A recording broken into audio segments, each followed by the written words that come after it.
الشبكة اللي ظهرت على موبايلي كانت باسمي أنا. بعد ما الباب اتقفل لوحده جريت عليه بسرعة، حاولت أفتحه بس الأكرة ما بتتحركش. خبطت على الباب، ناديت للبواب، مفيش أي رد، كأن العمارة كلها اختفت. رجعت لورا وأنا بتنفس ببطء والموبايل لسه في إيدي. فجأة الواي فاي اشتغل لوحده مع إني ما دخلتش أي باسورد. بصيت على الشبكات وكان في شبكة واحدة بس، كانت باسمي أحمد، نفس طريقة كتابتي. اتخضيت، ده اسمي مش اسم الشبكة. قبل ما أفهم الموبايل فتح المتصفح لوحده.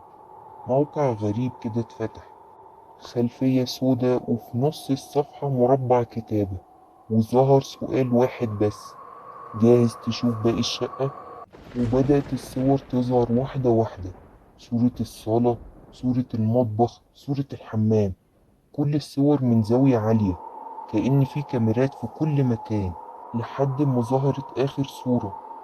الصورة كانت لأوضة نوم بس بابها مقفول. الأوضة دي أنا ما دخلتهاش قبل كده. وتحت الصورة ظهر نص صغير: الدور عليك تفتح الباب. وفجأة جالي صوت خبط خفيف بس كان من جوه الأوضة.